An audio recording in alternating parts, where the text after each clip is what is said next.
Uh-oh. Something stinks. It smells like poo. It's not me. It's PragerU. You see? Kids, it rhymes. So now you all know that PragerU is bad. What's up, everybody? It's your favorite gay-looking straight guy, Dr. Seuss here, back with another wonderful video. Today, we're talking about PragerU. I really wish this was just a nightmare that I could wake up out of, but sadly, no, this is reality. PragerU talks a lot about children being indoctrinated with leftist thought at schools, but I think that PragerU's gotten a little bit sick of screeching on Twitter and screeching on their videos about leftist indoctrination, and they finally decided, you know what? If you can't beat them, join them. So PragerU is now making kids' cartoons designed to indoctrinate children with Republican thought. The episode that we're going to be reviewing comes from PragerU's new kids series, Leo and Layla's History Adventures with President Ronald Reagan. Oh boy. Well, I'm excited about this one. Let's jump into a history adventure. Oh boy. Hey, Leo. Hey, Layla. Why are you pulling down our neighbor's fence? Today, this is not a fence. Oh, yeah? Then what is it? I think I have to pause it already just to, give a bit of a round of applause for the acting. I know you could argue that children don't really care about the acting, but I'm not a child. I'm an adult, and I care. Did you know that Ronald Reagan was one of our most popular presidents? Already, 41 seconds in, the first factual inaccuracy. So we can already tell the direction this video is going to go in, which is Ronald Reagan is just so great. Swoon! And they've already started this off by claiming, well, you know, Ronald Reagan was one of the most popular presidents. This is just inaccurate. Now, it is true that Ronald Reagan, retrospectively, is absolutely a really highly rated president. But when he was still in office, he was not an extraordinarily well-regarded president. He averaged a 53% job approval rating during his presidency, slightly below average for all US presidents. So you can see here that Reagan, during his term, wasn't particularly popular. He was just a little bit below average, but he was rated a lot better than Ford, Carter, and Nixon. So yes, he had periods where he was rated quite highly, but to act like he was one of our most popular presidents, that makes it sound like he was the most popular president while he was president. Now it's just retrospectively. Secondly, if we're gonna act like having a decently high approval rating is somehow like a testament to how good of a president you are, I guess then we're all admitting that Joe Biden is a great president. There you go, guys. Did you know Joe Biden is one of the most popular presidents, kids? Did you know that one? He was in the military during World War II. You know what? He was actually great at a lot of stuff. He played college football. He was also on the swim team. He ran track, too. Plus, he was student body president. What is going on right now? I'm sorry. For a kid's show, it is not appropriate to be jerking Ronald Reagan off. Could you imagine PragerU's reaction if someone made a kid's cartoon like this about any other politician, particularly one on the left? Could you imagine if they published a cartoon like, AOC, wow, she was just a humble bartender and then moved up to one of the most powerful positions in our government. Wow, how astounding. I'm pretty sure PragerU would be wetting their pants screaming leftist propaganda.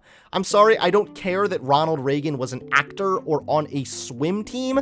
I care if he was a good president or not. This is so weird and irrelevant. And he was totally handsome. Ew. Whoa, what? This is a kid's show. I'm sorry, that's not appropriate for the whole family. Layla, horny posting on Maine? Boy, I sure wish I could have met Ronald Reagan. Well, why can't you? Because he passed away in 2004 when he was 93 years old. I wasn't even born yet, and now I'll never get to meet him. Can we just take just a second to appreciate the artwork? I read somewhere that it's estimated that PragerU spends anywhere between like $15,000 to $30,000 per video. Does this look like $30,000 artwork? No, this looks like PragerU ordered a Disney cartoon from Wish. We can just use my new time travel app to go meet him. Really? Awesome. So it's relatable with the kids. You see that, kids? There's an app, phone. Anything ringing a bell here? Also, I'm sorry, Leo. What the heck, dude? Have you heard of the time travel app in the past? Because if this is your first time learning that your sister has a time travel app, I feel as if your response was quite mundane. Really? Awesome. Doesn't this fit, like, a lot better? Yeah, Leo, you can have an extra donut. Really? Awesome. It doesn't fit as much. I literally possess an app that can break through the barriers of quantum physics. This is a revolutionary scientific breakthrough, and it's all right here on my cell phone. Really? Awesome. I don't know, I'm not too impressed. But let me get the settings right before you do that. Ronald Reagan, here I come. Uh-oh. Whoa. Wow, is this what West Berlin looks like? Layla, look at that wall. It's huge. Hey, wait. Where's Layla? What the heck? Where am I? It looks like Layla went to Reagan Ranch. Oh, whoopsie doozy. Y'all really get to meet Ronald Reagan. Did someone say my name? Wow, you're really President Reagan. Is it just me, or is this voice acting literally so atrocious? It almost sounds like a text-to-speech. I'm just gonna laugh at the fact that this little kid, his idol is Ronald Reagan. Dude, you found out your sister has a time travel app, and you want to go back 30 years to meet Ronald Reagan? Go see some fucking dinosaurs. Again, I would think your reaction would be a little more excited if you just met your idol back from the dead. Wow, you're really President Reagan. All right, anyway, take it away, Siri. I'm Leo, and I came here from the future. What are you doing here? Nice to meet you, Leo. I'm here in Berlin to stop the communists and end the Cold War. Oh, man. All this talk about communists is making me hungry. Well, Leo, communism makes everyone hungry.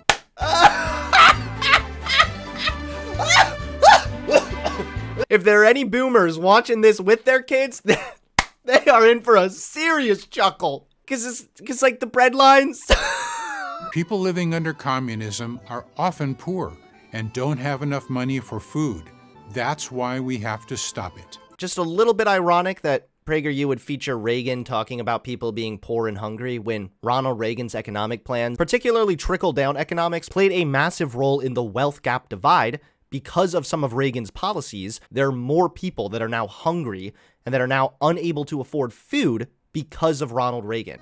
Is that all it took to end the Cold War? Well, no, Leo. We also used our economy to win. Economy? Isn't that money stuff? It sounds really complicated. I literally have like second, third, fourth hand embarrassment just watching this. It's really very simple, Leo. We used a program called Reaganomics to make our economy strong. We cut taxes so that the government took less of people's hard-earned money away from them, and that led to more people getting jobs. Ugh, I don't want a job. I hate work. My sister Layla has a job after school, but I like to play after school. Well, Leo. Well. Looks like little Leo doesn't want a job. Pfft, no wonder he's a blue-haired libcuck. Got him. You are amazing, Mr. Reagan. You saved everyone's lives and made them better at the same time. This is why stuff like this is so complicated and so challenging. You'll hear some people say leave kids out of politics. PragerU sometimes seems like they say stuff like that, but other times it seems like they just want to give kids their version of politics. I think we can all agree that if you're teaching kids something as important as history, they need to have an objective understanding of what happened, how it happened, without having some kind of a slant one way or another. I mean, you people cry all the time when schools teach kids that America has some racism in it, yet you're perfectly fine feeding kids this idea that Ronald Reagan was some kind of superhuman god that made the world better for everyone. In reality, the objective truth is that Ronald Reagan was a person, he was a president, he was not infallible, he did some good things, but he also did a lot of bad things. Some good things he did, he helped in ending the Cold War. That's absolutely true, and he should be commended for it. But for them to spit out this Reaganomics thing as if it was just a blanket good thing, it leaves out the nuance and the important context that comes along with history. So, like, you can't just explain to kids that Reagan's economic plans were just good, and that's it. Now, what Reagan aimed to do with his economic plan, he wanted tax cuts, he decreased social spending, but he increased military spending. It was influenced by trickle-down theory and supply-side economics. Under President Reagan's administration, marginal tax rates decreased, tax revenues increased, inflation decreased, and the unemployment rate fell.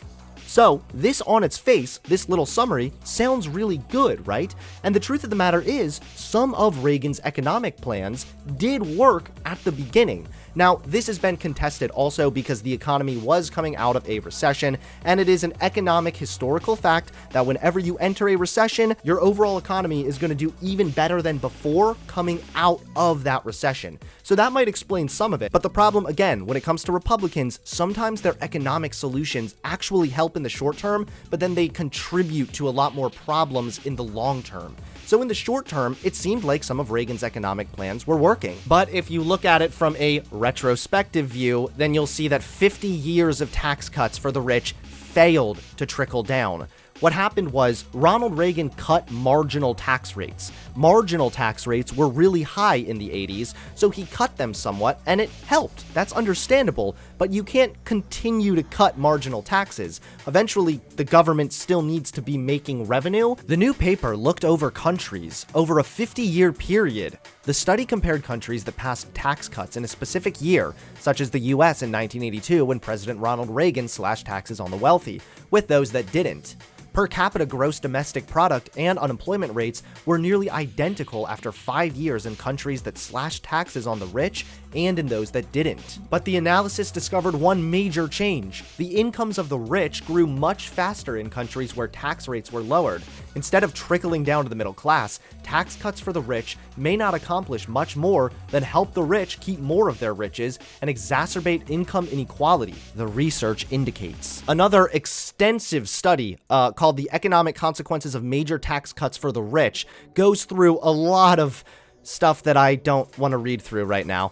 But this massive study concluded that major tax cuts for the rich push up income inequality as measured by the top 1% share of the pre-tax national income. This study also didn't find any significant effects of major tax cuts for the rich when it comes to economic performance. So that again casts doubt that Reagan had anything to do with the booming economy, and it may have simply been because we were coming out of a recession. Overall, this Reagan economics thing is complicated and extremely nuanced. It had some benefits, but it also has a lot of long-term negatives. But that's how politics are. They're complicated, they're nuanced, and you can't just spit this cartoon in front of children and just teach them really quickly that, hey, Reagan economics, that's good. It also seems a little strange that PragerU is trying to brainwash children into accepting an economic format that really benefits the top 1%. It's not like PragerU would have a vested interest in defending those types of people, right? Oh wait, it turns out that PragerU receives massive funding from fracking billionaires. Strange how PragerU has literally received more than $6.5 million in donations from fracking industry billionaires Dan and Ferris Wilks. So PragerU, funded by billionaires, also PragerU, teaching children that an economic plan that benefits billionaires is good. I don't know. That sounds a little shady if you ask me. Well, thank you, Leo, but the job isn't done yet. We still have one more thing to do. Mr. Gorbachev, tear down this wall. Yeah, freedom for everyone. Seriously, does anything impress this kid? Leo, in the span of like 30 minutes, you've time traveled, you've met President Reagan, and you've witnessed the Berlin Wall falling down. Can we please get some kind of excited reaction from this kid? Yeah! Yeah! Let me say goodbye to Ronald Reagan first, though. Bye, Mr. President. It was nice meeting you. Thanks for beating the communists. Goodbye, Leo. So the direction this show is decided to take is that Reagan did a bunch of good, everything he did was great, it benefited the world, and he fought the communists. They're not going to actually go into a nuanced discussion about Ronald Reagan. For example, they would never talk about the fact that Ronald Reagan played a massive role in funding Al-Qaeda simply because they were a far-right militia group fighting against communism in another region. So simply because Reagan shared a common enemy with a far-right terrorist militia group, he partook in a massive scandal to funnel funds to that militia group, which later turned out to become Al-Qaeda. It was because of this huge scandal that Ronald Reagan holds the record for the most indictments in an administration. So like, again, that doesn't mean that Ronald Reagan's all bad, but it doesn't mean that Ronald Reagan's all good. He was a person, there are good and bad things about him, and trying to teach kids this skewed great man version of history is honestly so disgusting. The irony of PragerU tweeting out, "Education should not be indoctrination." Let's look at the definition of indoctrination. The process of teaching a person or group to accept a set of beliefs uncritically. Like PragerU trying to teach children to accept Ronald Reagan and his beliefs uncritically. Whoa! Yay, we're back! Layla, you should have been there. Leo, if I don't get a little bit of excitement from you, you see how I'm getting excited? You see how I'm getting passionate? Please, Leo, I hope that you can find some feelings inside that shallow, two-dimensional head of yours. Well, I went to the White House and met Nancy Reagan, the first Wow. lady, and I learned all about their program to keep kids off drugs. Just say no. Yeah, Reagan played a huge role in the war on drugs, which only contributed to heavier policing and more people getting locked up for drugs. The Just Say No initiative did not work. So the Just Say No initiative really created a lot of confusion, and it kind of painted all addicts as criminals and as all substances as evil. They just grouped everything in there. Even marijuana was like grouped in with heroin. It was ridiculous. So according to the Reagan Foundation, one positive that came out of the anti-drug campaign was a drop in cocaine use among high school seniors. However, there's some evidence that this was declining before the movement began. It wasn't until years later, after this movement, that numerous studies looked at the effects of anti-drug marketing efforts and found that they weren't really very effective. There was one study in 2002. It looked at the effectiveness of 30 different anti-drug public service announcements. It found that PSAs were generally unreliable in when they focused on drug abstinence. The most effective PSAs provided information about the negative consequences of drug use, whereas the least effective tended to focus on avoidance behaviors and on just say no. Well, there you go. Meanwhile, you can literally look at a country like Portugal, which decriminalized all drugs and drug use declined. That's because they had better education and it wasn't so stigmatized. So again, PragerU, you're wrong. You're telling kids wrong information, trying to make it sound good because it has Ronald Reagan's name attached to it. This is literal blatant brainwashing. When Ronald Reagan was your age, his family didn't even have plumbing or running water. But you'll have to work hard if you want to be like him. You bet I will. Great. Now why don't you start by fixing that fence before Mom and Dad get home?